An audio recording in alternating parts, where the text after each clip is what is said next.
Hi everyone, कैसे हो आप सभी लोग। आई होप आप लोग अच्छे होंगे। मैं हूं राहुल जायसवाल एंड स्वागत करता हूं आप सभी का एक बार फिर हमारे यूट्यूब चैनल JR ट्यूटोरियल्स में। फ्रेंड्स, आज अगेन आपके सामने एक मोस्ट इंपॉर्टेंट फिजिक्स का लेक्चर वीडियो लेकर आ गया हूं दोस्तों, जिसमें हम पढ़ने वाले हमारे 11th स्टैंडर्ड के लिए फिजिक्स सब्जेक्ट का जो हमारा चैप्टर नंबर 6 जो हमने स्टार्ट किया था दोस्तों, जिसका नाम है मैकेनिकल प्रॉपर्टीज ऑफ सॉलिड। आज हम इस पर्टिकुलर चैप्टर का लेक्चर नंबर 6 आपके लिए लेकर आ गए। यहां पे बाय चांस गलती से 1 लिखा हुआ है। This is the lecture number 6 which we are going to study. And आपको पता है, इसके पहले टोटल 5 लेक्चर कवर किए और पांचों लेक्चर में दोस्तों बहुत इंपॉर्टेंट चीजें हमने पढ़ाई थी, बहुत सारे प्रॉपर्टी देखे थे। एंड प्रीवियस लेक्चर की बात करें, जो 5वां लेक्चर था, उसमें हमने देखा था कि क्या होता है बल्क मॉडुलस, एंड उसके बाद हमने देखा था पॉइजन्स रेशियो क्या होता है, एंड साथ ही में स्ट्रेस स्ट्रेन कर्व, उसको अच्छे से एक्सप्लेन किया था, कर्व बना के पूरा अच्छे से। तो उम्मीद करता हूं आपने इसके पहले का लेक्चर जरूर से देखा होगा। नहीं देखा है तो जाके जरूर से देख लेना दोस्तों। चलिए शुरुआत करते हैं आगे का। तो आज का सबसे पहला जो टॉपिक हमें पढ़ना है दोस्तों, वो हमें पढ़ना है स्ट्रेन एनर्जी। तो what do you mean by strain energy? तो स्ट्रेन का मतलब आपको पता है दोस्तों, there are various types of strain, longitudinal strain, volume strain.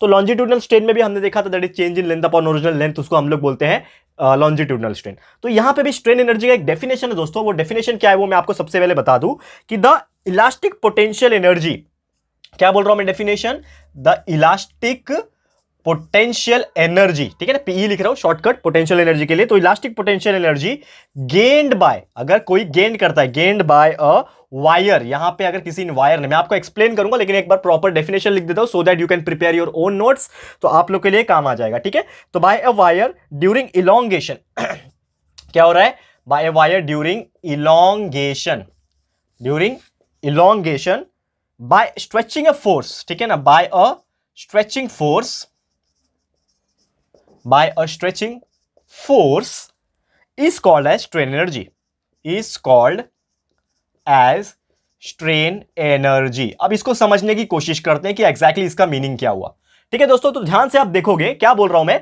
कि स्ट्रेन एनर्जी का डेफिनेशन ये बोलता है कि the elastic potential energy gained by a wire during elongation by a stretching force is called strain energy. अब इसको real life में समझने की कोशिश करते हैं। लेट्स सपोज एक वायर है मेरे पास, ठीक है, एक वायर है मेरे पास। अब ये वायर को मैं क्या कर रहा हूं, खींच रहा हूं, क्या कर रहा हूं, एक फोर्स अप्लाई करूंगा। स्ट्रेचिंग फोर्स का मतलब ये होता है दोस्तों कि फोर्स अप्लाई करना, वो भी ऐसा फोर्स कि वो स्ट्रेच हो जाए, यानी कि खिंचाव महसूस हो, ठीक है, यानी कि एक तरीके से टेंसाइल फोर्स आप बोल रहे हो। तो यहां से खींच रहा हूं, यहां से खींच रहा हूं, दोनों की तरफ से खींच रहा हूं, एंड उसको खींचूंगा खींचूंगा खींचूंगा।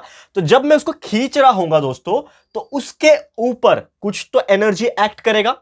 तो वो जो इलास्टिक पोटेंशियल एनर्जी, यानी कि पहली बात तो वो जब खींच रहा है, वायर का जो शेप बदल रहा है, वो क्यों हो रहा है, बिकॉज ऑफ इलास्टिसिटी। इलास्टिक का जो प्रॉपर्टी होता है ना, उसी की वजह से वो खिंचाव पा रहा है। ब्रिटल मटेरियल में नहीं होता, वो डक्टाइल मटेरियल में ही होता है। तो वायर क्या होता है, डक्टाइल मटेरियल। तो अगर मैं इसको खींच रहा हूं तो वो इलास्टिक बिहेवियर कर रहा है, यानी कि अपना वो चेंज इन शेप कर रहा है वो। एंड वो चेंज इन शेप करने के दौरान उसके ऊपर एक पोटेंशियल एनर्जी जो है वो गेन हो रही है, यानी कि एक पोटेंशियल एनर्जी उसके ऊपर एक्ट कर रही है, काम कर रही है। तो वही जो इलास्टिक पोटेंशियल एनर्जी जो वायर के ऊपर काम करती है इलोंगेशन के दौरान, यानी कि जब खींच रहा हूं वो दौरान में जो एनर्जी काम कर रही होती है, वही एनर्जी को हम लोग क्या बोलते हैं, स्ट्रेन एनर्जी बोलते हैं। तो उम्मीद करता हूं कि डेफिनेशन पॉइंट ऑफ व्यू आपको समझ में आ गया होगा, बहुत ईजी था। अब इसी में हम लोग बात करेंगे कि आपको एक कंसेप्ट पता है, हमने पढ़ाया था आपको यंग्स मॉड्यूलस का, ठीक है ना। तो यंग्स मॉड्यूलस का एक डेफिनेशन होता है और इसका फॉर्मूला होता है, it is the ratio of the longitudinal strain to the lateral strain. ये हमने देखा था already, longitudinal stress to the longitudinal strain, ठीक है। तो Young's modulus is nothing but longitudinal stress to the longitudinal strain, ठीक है। ये दो चीज हमने देखा था, longitudinal stress upon longitudinal strain, ये हमने ऑलरेडी डिस्कस किया है दोस्तों, ठीक है। यंग्स मॉड्यूलस क्या था, क्या है, Young's modulus is equal to longitudinal stress upon longitudinal strain, ये हमने देखा है। अब यहां पे एक चीज समझ में आता है, यंग्स मॉड्यूलस को मैं लिखता हूं वाई से डिनोट करते हो, ऑब्वियसली मैंने एक्सप्लेन किया हुआ है। तो Y will be equal to क्या हो जाएगा, लॉन्जिट्यूडनल स्ट्रेस। क्या होता है लॉन्जिट्यूडनल स्ट्रेस, फोर्स पर यूनिट एरिया, ये ऑलरेडी डिस्कस किया है, फोर्स अपॉन एरिया। एंड नीचे लॉन्जिट्यूडनल स्ट्रेस का मतलब होता है changing length upon original length, ठीक है। अब इसको मैं सॉल्व करूंगा तो कैसे दिखेगा ये, यानी कि y जो हो जाएगा, ये f इधर ही रहेगा और उसके साथ आ जाएगा l, और नीचे जो रहेगा a और l जो आ जाएगा। तो y is equal to FL upon AL, sorry FL upon AL हो जाएगा। तो ये मेरा क्या बन गया, एक फॉर्मूला बन गया, यानी कि यंग्स मॉड्यूलस कैलकुलेट करने का एक फॉर्मूला बन गया with respect to strain energy, that is force multiply by length upon area multiply by length, ठीक है। ये आपको एक फॉर्मूला बन जाएगा और इसी से अगर मुझे फोर्स का वैल्यू निकालना होगा तो फोर्स का वैल्यू भी निकाल सकता हूं। Therefore force will be equal to क्या हो जाएगा, y, यानी कि Young's modulus multiply by a multiply by l divide by capital L, and this will be your formula for calculating the force. अगर आपको यंग्स मॉडुलस का use करके force का वैल्यू निकालना है तो आप ये फॉर्मूला अप्लाई कर सकते हो। करेक्ट है, समझ में आ रहा है दोस्तों। अब यहां पे एक और चीज है कि वी नो दैट कि वर्क डन जो होता है, जो वर्क होता है दोस्तों, वर्क डन की अगर मैं बात करूं तो वर्क डन जो होता है वो क्या होता है, half into load multiply bye displacement, या फिर बोलो एक्सटेंशन, कितना एक्सटेंशन हो रहा है। ठीक है, समझ में आ रहा है दोस्तों। यहां पे मैं बताने की कोशिश कर रहा हूं, ध्यान से देखना कि वर्क क्या होता है, work is equal to half multiply by load multiply by extension. अब यहां पे जो लोड है एंड एक्सटेंशन है, ये दोनों के केस में क्या हो जाएगा, load is nothing but stress and extension आपका चेंजिंग लेंथ, ये हो गया। लेकिन ये वर्क जो आप ले रहे हो, वर्क की जगह पे आप बोल सकते हो कि जितना वर्क डन हो रहा होगा उतना ही स्ट्रेन एनर्जी हो रही होगी। यानी कि कोई भी काम करने के लिए जो एनर्जी होती है उसी की वजह से वर्क डन होता है। यानी कि some what we can say that कि energy will be equal to work. तो ये जो वर्क है इसकी जगह पे मैं स्ट्रेन एनर्जी लिख सकता हूं। यस, कि तो हमारा वर्क डन जितना हो रहा है उतना ही स्ट्रेन एनर्जी हो रहा है। तो स्ट्रेन एनर्जी क्या हो जाएगा, वो भी स्ट्रेन एनर्जी कौन सा, पर यूनिट वॉल्यूम। यानी कि एक यूनिट वॉल्यूम में स्ट्रेन एनर्जी कितना हो जाएगा वो हम लोग निकाल सकते हैं। तो strain energy per unit volume के हिसाब से अगर देखा जाए तो हमारा स्ट्रेन एनर्जी पहले बेसिक लेवल पे अगर मैं बात करूं, बेसिक लेवल पे क्या हो जाएगा, half multiply by load multiply by extension. ठीक है ना, समझ में आ रहा है दोस्तों मैं क्या बताने की कोशिश कर रहा हूं। सेम वही चीज है, लेकिन ये वर्क के जगह पे इस बार मैंने लिखा स्ट्रेन एनर्जी। ठीक है, तो strain energy load multiply by extension हो गया, half multiply by load multiply by extension. ये आपको समझ में आ गया। ओके, अब आगे डिस्कस करेंगे। तो ये जो स्ट्रेन एनर्जी था, ये वर्क डन आपका सेम हो जाएगा। तो अभी मैं क्या बोलूंगा कि ये जो स्ट्रेन एनर्जी है, तो अगर मैं इसको कंसीडर करूं कि वर्क डन जो हो रहा है मेरा, वर्क डन जो हो रहा है पर यूनिट वॉल्यूम के हिसाब से, जो भी वर्क डन हो रहा है पर यूनिट वॉल्यूम के हिसाब से अगर मैं बात करूं तो ये कितना हो रहा है मेरा, हाफ लोड के जगह पे मैं लिख सकता हूं स्ट्रेन स्ट्रेस, और एक्सटेंशन कितना हो रहा है उसके जगह पे मैं लिख सकता हूं स्ट्रेन। इतना समझ में आया दोस्तों। तो उम्मीद करता हूं कि ये आपको समझ में आ गया रहेगा। ऊपर का पोर्शन थोड़ा सा मैं रफ कर लेता हूं ताकि मैं पोर्शन बना सकूं, क्लियर कर लोगों स्पेस को। तो ये वाला मैं मिटा देता हूं ताकि आप लोग को क्लियर हो जाए। ठीक है, ओके।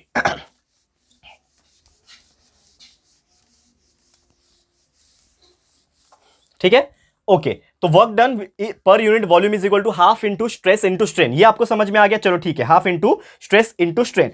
अब यही work done per unit volume को मैं ऐसे भी लिख सकता हूं, that is strain energy per unit volume. क्या लिख सकता हूं मैं, strain energy per unit volume लिख सकता हूं, जो कि हो जाएगा आपका half multiply by stress multiply by strain. ऐसा लिख सकता हूं मैं। सेम, कुछ फर्क पड़ रहा है क्या, नहीं पड़ रहा है। अब यहां पे एक चेंजेस और लाता हूं मैं। यहां पे इसको क्या करता हूं, सबसे पहले ये वाले पार्ट को भी रफ कर लेता हूं।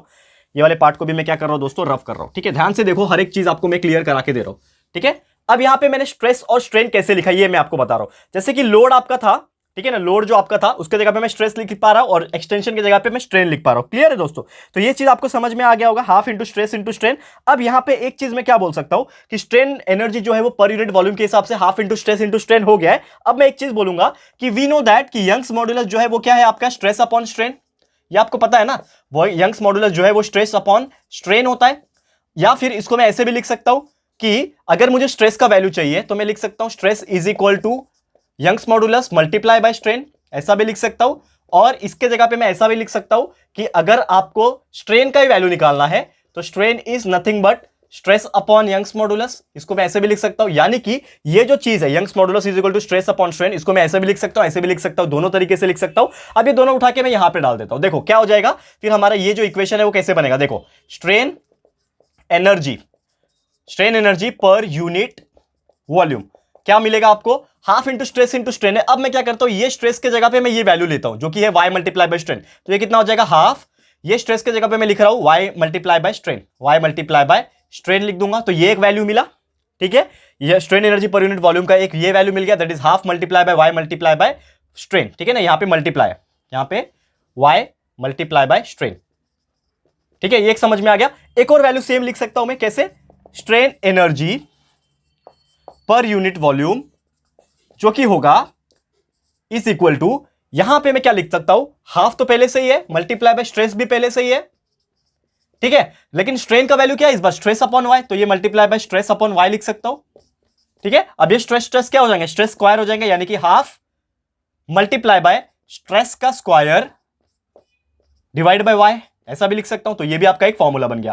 तो ये वाला इक्वेशन नंबर 1 ले दूं, ये वाला इक्वेशन नंबर 2 ले लूं, ये दोनों फॉर्मूला को आप कंसीडर करेंगे तो वो रहेंगे आपके strain energy per unit volume. तो अगर आपको कोई पूछता है दोस्तों इतना हम लोग को करने का मतलब क्या था, जो हमारा फाइनल कंक्लूजन निकला वो क्या निकला कि जो भी हमारा strain energy per unit volume है वो क्या होता है, या तो हो सकता है half multiply by Young's modulus multiply by strain, या तो वो हो सकता है हाफ मल्टीप्लाई बाय स्ट्रेस का स्क्वायर अपॉन यंग्स मॉडुलस। ठीक है दोस्तों, तो ये दोनों फॉर्मूले की हेल्प से कभी भी अगर हमें strain energy per unit volume पूछता है तो हम लोग कैलकुलेट कर सकते हैं। उम्मीद करता हूं दोस्तों कि ये वाला टॉपिक आपको बहुत ही इजीली समझ में आ गया होगा। अब छोटा सा 2 टॉपिक बचा हुआ है जो कि डेफिनेशन है, बहुत ईजी है, तो ये मैं आपको बता देता हूं, फिर आज का लेक्चर हम लोग स्टॉप करेंगे। एंड उम्मीद करता हूं कि आप लोग को ये जो डेरिवेशन है आपको समझ में आ गया होगा। तो चलो मैं इसको रफ कर लेता हूं, फिर आपको 2 छोटा छोटा टॉपिक है उसको भी एक्सप्लेन कर देता हूं। ठीक है, ध्यान से देखना, हर एक चीज आपको यहां पे मिल जाएगा, टेंशन लेने की कोई भी जरूरत नहीं है।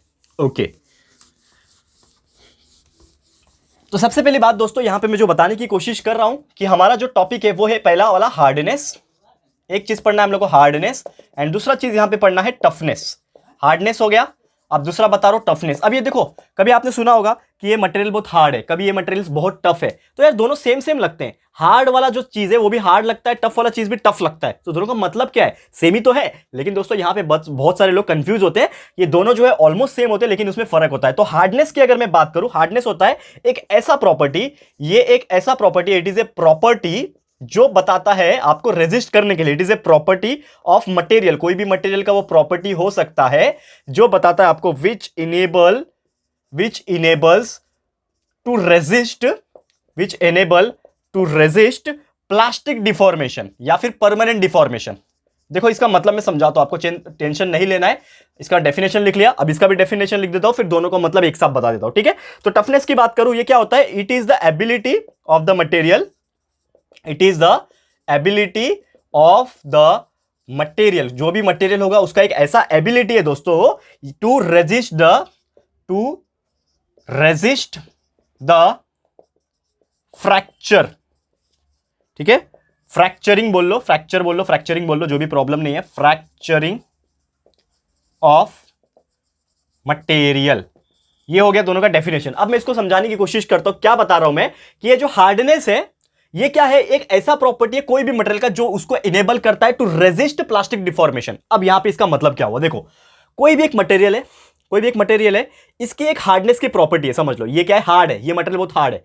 तो अगर मैं इसको मारूं, बहुत तेज मारूं या फिर बहुत फोर्स अप्लाई करूं, तो ये इतना हार्ड है कि अपना शेप को चेंज ही नहीं करेगा। ये इतना हार्ड है कि ये जल्दी अपने शेप को चेंज नहीं करेगा, जैसे कि डायमंड। तो डायमंड को क्यों बोला जाता है, it is the hardest substance.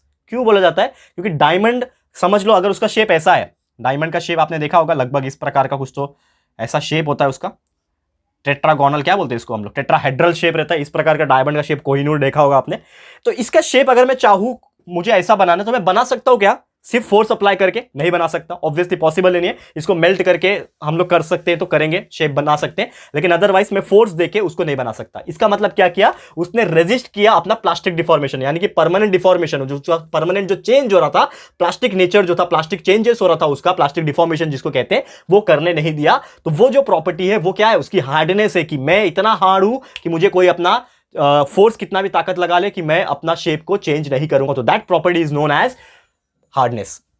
अब टफनेस का मतलब भी वही होता है, हार्डनेस का मतलब भी मजबूती हो गया, टफनेस का मतलब भी मजबूती हो गया, लेकिन फर्क यह है कि हार्डनेस क्या है, वो इतना ठोस है, इतना कड़क है कि उसको हम लोग चेंज नहीं कर सकते। टफनेस का मतलब यह है कि it is the ability of the material to resist the fracturing of the material, यानी कि अगर मैं इसके ऊपर फोर्स अप्लाई कर दूं तो भले इसका शेप चेंज हो या ना हो, लेकिन ये टूटे ना। क्या बोला है, फ्रैक्चर ना हो, फ्रैक्चर हो रहा मतलब टूटना, तो वो टूटे ना, मतलब ये एक ऐसा मटेरियल है जिसमें अगर हम फोर्स अप्लाई कर रहे हैं तो वो टफनेस की प्रॉपर्टी क्या करती है, उसको प्रिवेंट करती है कि वो फ्रैक्चर ना हो। जैसे कि डक्टाइल मटेरियल होते हैं, एल्यूमिनियम है, कॉपर है, उसको हम लोग खींचते हैं तो जल्दी वो फ्रैक्चर नहीं होता अनलेस वो फ्रैक्चर पॉइंट में ना पहुंच जाए, जो आपका elastic limit stress strain curve मैंने बताया था इसके पहले वाले लेक्चर में। तो वो कब तक रेजिस्ट कर पाता है खुद को, जब तक वहां पे फ्रैक्चरिंग प्रॉपर्टी और टफनेस की प्रॉपर्टी उसको प्रिवेंट करती है। तो वो ऐसी प्रॉपर्टी है जो मटेरियल को टूटने ना दे, ठीक है, फ्रैक्चर होने ना दे, तो वो प्रॉपर्टी को टफनेस बोलेंगे। ठीक है दोस्तों, तो उम्मीद करता हूं कि ये दोनों प्रॉपर्टी हार्डनेस एंड टफनेस क्या है, दोनों में कंफ्यूजन नहीं होना है, आप लोग इसको कर पाओगे। एग्जाम में अक्सर पूछते हैं दोनों का डेफिनेशन या फिर डिफरेंस भी पूछ सकते हैं, तो डिफरेंस का चांसेस तो कम है, लेकिन फिर भी डेफिनेशन आप करके जाओ, प्रैक्टिस करके जाओ, definitely you will get very good marks. ठीक है दोस्तों, तो आज का लेक्चर यहीं पे समाप्त होता है, जिसमें हमने ऑलरेडी बहुत सारी चीजें देख ली। पहले देख लिया स्ट्रेन एनर्जी क्या होता है, उसके फॉर्मूले, उसके डेफिनेशंस एंड उसके डेरिवेशन भी छोटा सा देख लिया, strain energy per unit volume का भी देख लिया, एंड साथ ही में 2 इंपॉर्टेंट डेफिनेशन जो कि बहुत ज्यादा इंपॉर्टेंट था। तो आज के लिए इतना ही, जल्द मिलेंगे हमारे अगले लेक्चर में। एक और आखिरी लेक्चर होगा, लेक्चर नंबर 7, जिसमें हम लोग ये चैप्टर को खत्म कर देंगे, जो भी रिमेनिंग पार्ट है उसको भी हम लोग कंप्लीट करा देंगे। तो आज के लिए इतना ही। ये वीडियो आपको कैसा लगा दोस्तों, प्लीज हमें कमेंट करके बताइएगा, अपनी राय और सजेशन जरूर से दीजिएगा। और अगर आपको ये वीडियो पसंद आया, यूजफुल लगा है फ्रेंड्स, तो प्लीज वीडियो को लाइक कीजिएगा, शेयर कीजिएगा जाएगा अपने सारे फ्रेंड्स लोगों के साथ, फटाफट से शेयर कर देना। एंड अगर आपने अभी तक इस चैनल को सब्सक्राइब नहीं किया है तो फटाफट से हमारे चैनल को भी सब्सक्राइब कर देना, साथ में बेल आइकन को प्रेस कर देना, ताकि जब भी हम लोग वीडियो लेकर आएंगे आप लोग को नोटिफिकेशन मिलती रहेगी। ठीक है फ्रेंड्स, तो मिलते हैं हमारे अगले वीडियो में। ये वीडियो देखने के लिए thank you and good bye.